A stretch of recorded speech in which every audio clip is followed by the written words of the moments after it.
konten kita semasa sekarang ni yang melibatkan sosial media, kita nak sentuh sedikit bagaimana tidak lagi adab itu tidak lagi menjadikan yang keutamaan dalam menghasilkan konten dan sebagainya. Mereka sukakan rating, mereka sukakan kecaman kerana itu yang akan menaikkan mereka. Pelbagai kelebihan dan juga benefit yang mereka dapat. Tapi persoalannya di sini, adakah ianya terlalu terlambat? Sebab pengedaran sangat pantas dan sekelip mata saja ianya mungkin akan viral dan sebagainya. Kita dari sudut kelompongan yang boleh ditutup, bagaimana Prof, pandangan Prof sendiri melihat kepada situasi semasa ini? Ya, apabila kita tengok situasi semasa, saya kaitkan dengan kajian saya, ya. Sebab ini adalah perubahan zaman dan perubahan generasi, ya, gap generasi. Kalau orang-orang dulu memang bahasanya sangat berhalus, ya, kita boleh dapat lihat dalam pantun, dalam pepatah, dalam pepitih dipanggil, ya, dalam bidalan, dalam perumpamaan, ya. Contohnya kalau kita lihat, ya, yang kurik itu kundi, yang merah itu saga, yang cantik itu budi, yang indah itu bahasa, ya. Berapa ramai generasi muda menghayatinya itu, bila nak tulis dalam media sosial dan sebagainya, nak ulas atau nak viralkan sesuatu, dia ingat kepada pesanan-pesanan. Malah sekarang dia pusing-pusingkan pantun tu jadi lawak lagi, kan. Jadi itulah. So ini adalah satu perubahan zaman dan namun walaupun kita dalam modernisasi zaman, sepatutnya akal budi dan tradisi kita yang baik itu tidak harus ditinggalkan, ya. Kita lihat bagaimana berdasar pada kajian saya tentang Gen Z, ya, generasi Z, dari sudut personality, tingkah laku dan akal budinya, memang kita dapati hari ini Gen Z sudah meninggalkan unsur-unsur tradisi dalam konteks kesopanan dan kesusilaan ini, ya. Jadi contohnya mereka ingin pantas, ingin cepat, ingin segera. Itu sebabnya bahasa-bahasa mereka ringkas-ringkas, dan kadang-kadang bila ringkas itu tidak nampak kesopanannya dan kesusilaannya itu, ya. Dan generasi hari ini pula ingin menjadi influencer, pengaruh, ya. Jadi mereka post saja apa-apa yang boleh membawa kepada viral, yang mereka akan dapat rating yang tinggi. Jadi seharusnya sedar bahawa matlamat itu tidak menghalalkan cara sepatutnya, ya. Mungkin lebih baik kita didik masyarakat generasi muda hari ini untuk dapat rating itu adalah perkara-perkara yang baik. Jadi saya berpandangan kita juga mungkin salah. Mengapa kita beri komen kepada video-video yang sebegitu? Sepatutnya kita terus tidak tengok dan tidak like ataupun tidak bagi komen apa pun, ya. Jadi apabila rating itu tidak tinggi, tidak disupport oleh pembaca media sosial, mungkin mereka tahulah bahawa video-video sebegitu itu tidak wajar diketengahkan ataupun dipamerkan ataupun seolah-olah kita sebenarnya bersetuju, kita macam sukakan sensasi dan kita sukakan perkara itu, kan.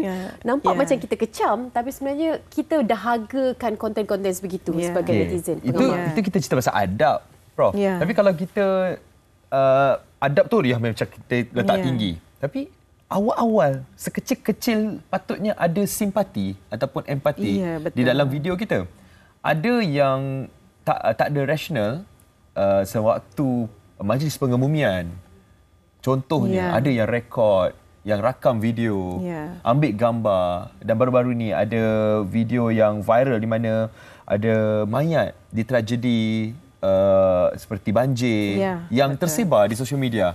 Perakam yang pertama tu sepatutnya tidak wajarlah begitu, ya, sebab kita harus memikirkan bagaimana perasaan keluarganya apabila diviralkan, maka selama-lamanya apa yang kita upload itu kekal di dalamnya, dan dia boleh memberikan satu gurisan hati, ya, dan juga kesan kepada emosi kalau video itu diulang-ulang dan dilihat naik sentiasa ada di dalam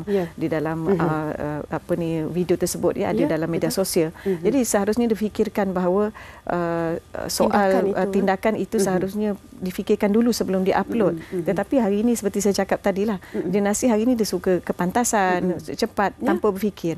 Sebab itu selalu kalau kita baca dalam buku-buku, kita punya buku-buku sarjana, ya, seperti Profesor Hamka, Imam Al-Ghazali dan juga mana-mana profesor dalam bidang ini, dia mengatakan bahawa ilmu itu perlu diiringi dengan akal budi yang tinggi, dengan akhlak yang tinggi, dengan hati yang leluhur. Itu akan melahirkan rasa simpati dan empati, dan kita ada rasa tidak sampai hati untuk melakukan perkara sebegitu. Jiwanya keras.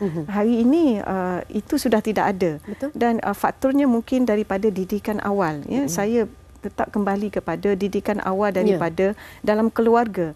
Kerana perkara tersebut ialah anak-anak itu membesar di dalam lingkungan ibu bapa yang mendidiknya. Ya, jadi dia bergantung semula kepada faktor persekitaran yang awal dididik itu. Sangat penting dalam keluarga. Sebab tidak semua remaja ataupun orang muda melakukan perkara tersebut. Hanya segelintir. Tetapi kerana segelintir itulah orang kata rosak susu sebelanga, setitik nila itu. Tetapi setitik nila itu yang sangat terpengaruh. Yang baik itu selalunya tidak diikuti.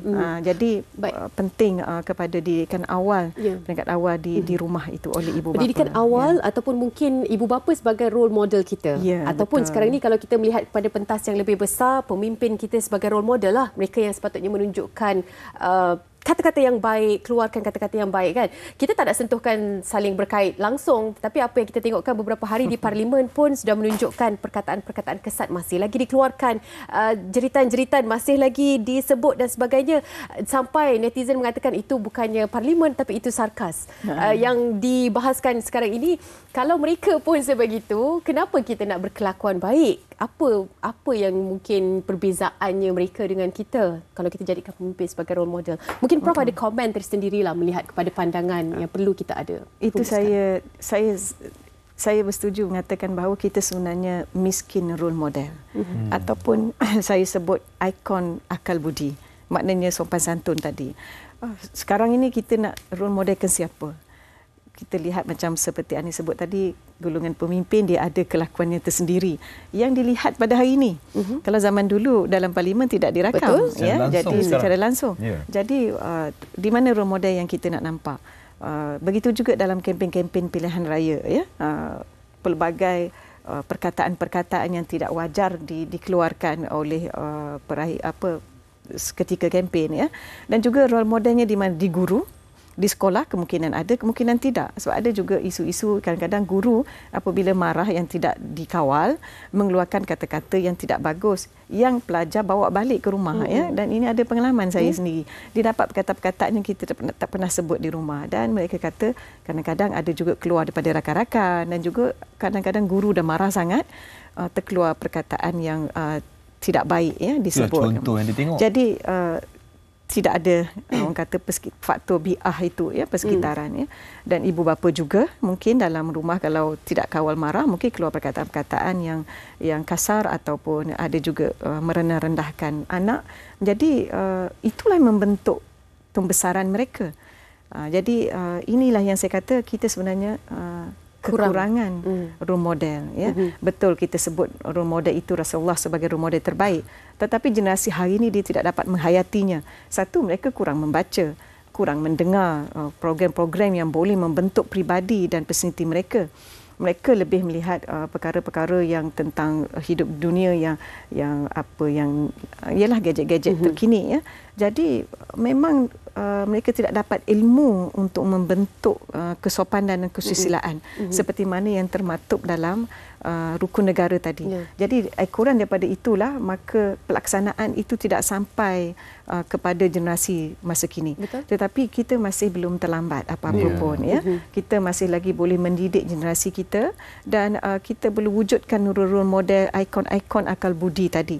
Orang pelajar-pelajar yang berjaya. Misalnya kami di universiti, banyak pelajar-pelajar yang berjaya. Kita selalu ada anugerah Naik Chancellor, pelbagai anugerah yang mereka ini ialah berakal dan berakhlak. Berakal tinggi, ilmiah dan juga berakhlak budi. Tetapi berapa ramai kita ketengahkan.